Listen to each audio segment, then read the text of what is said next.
Where do you think you're going, love? Here I am, on my way to grab you a treat from the kitchen out of the kindness of my heart. And I find you doing what exactly outside of my quarters? I don't remember giving you permission to walk around freely. Surely you're not trying to escape, are you? Otherwise, I may have to get a bit rougher with you. If that had been your plan all along, you could have simply said so, love. Oh no, you're not. You're staying right here, love. I told you, I'm not letting you go. But it seems as though I might have to have a stern word with one of my guards, don't you think? It's obvious you had a helping hand somewhere within my castle walls. Surely, you're not trying to convince me these doors just unlock themselves. Either way, you're coming with me now.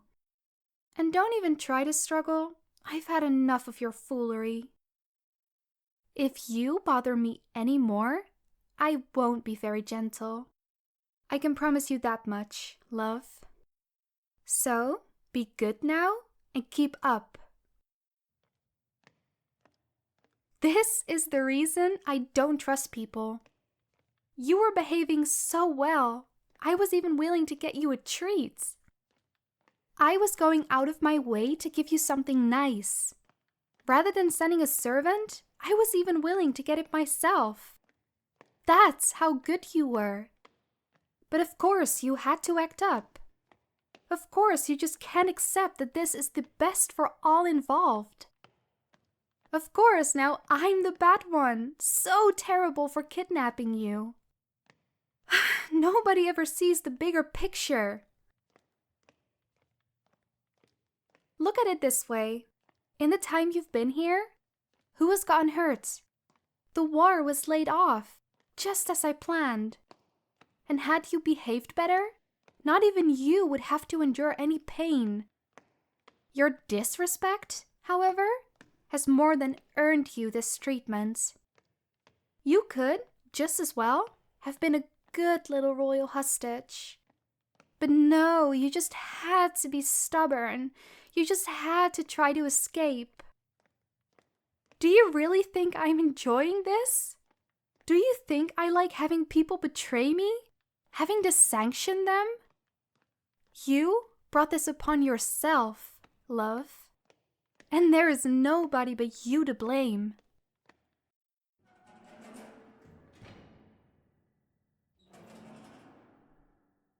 Here we are again. Now, hold still. It looks like simply locking you in wasn't enough. I'd hoped these wouldn't be necessary. But it looks like you're no better than any peasant when it comes to behaving. These chains have been crafted by the best smiths in the lands. Nothing can break through them. And only I have the key. Now you can sweet-talk the guard all you want. Nobody is breaking you out of these. Oh? Careful now. They're pretty tight. If you keep struggling like that, you might cut off your circulation. And we wouldn't want that now, would we? They suit you. I should have put them on you sooner. But then again, I hoped you would be better at following simple instructions, love. I was trying to be a good host, to welcome you into my castle. But as it turns out, you're just a little brat, needing to be put on a leash like a common dog. If you want to behave like a caged animal, I will make sure you have a reason to. Be grateful I'm even letting you stay in my quarters anymore. I could have, very well, placed you in a dark, clammy cell, or locked you inside of my torture chambers. But I decided to be kind. I'm letting you stay in my bedroom, allow you to sleep on warm rugs rather than rough, freezing stone floors. I even gave you a pillow, love. You're getting quite the special treatment in comparison to my prior guests. You should consider yourself lucky. You're still alive, after all. And I haven't even broken any of your bones yet. You're in rather good shape for having spent multiple days in my company. If I'd been cruel, I would have simply taken your ability to walk. That, for sure, would have saved me the trouble of you trying to run away. But since you're an important guest of mine, I decided to take a more civil approach. All I expect in return is a little forthcoming from you.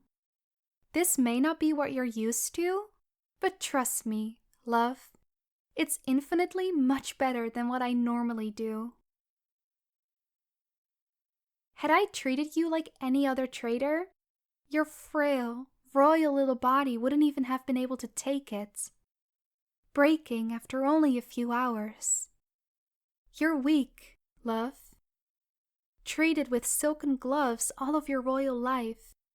When the crown inevitably went to you, you'd have been a fool of a ruler. A pathetic little excuse of a monarch. Consider this as me doing you a favor. Have you ever felt hunger before? That burning sensation in the pit of your stomach, so intense you feel like fainting? All your senses losing grip on reality, as your memory goes blurry and you almost forget who you even are? Have you ever been locked up and forced to sleep on a solid floor? Felt a cold so freezing, it almost seemed like it was coming from inside of you? You noble bastards don't even know how well you're off. If I had to grow up, shut off from the world, hidden away for nobody to find out about the king's bastard, then so will you. I want to watch you crumble beneath even a fraction of the pain I have ever felt. You'll know what it feels like to be disregarded, hated, experience that rough thirst like sand in your throat. You'll see what it's like to starve, to feel filthy, lonely, loathed, where only the deceased rats in the cellars are your companions, and the dirt around you is your home.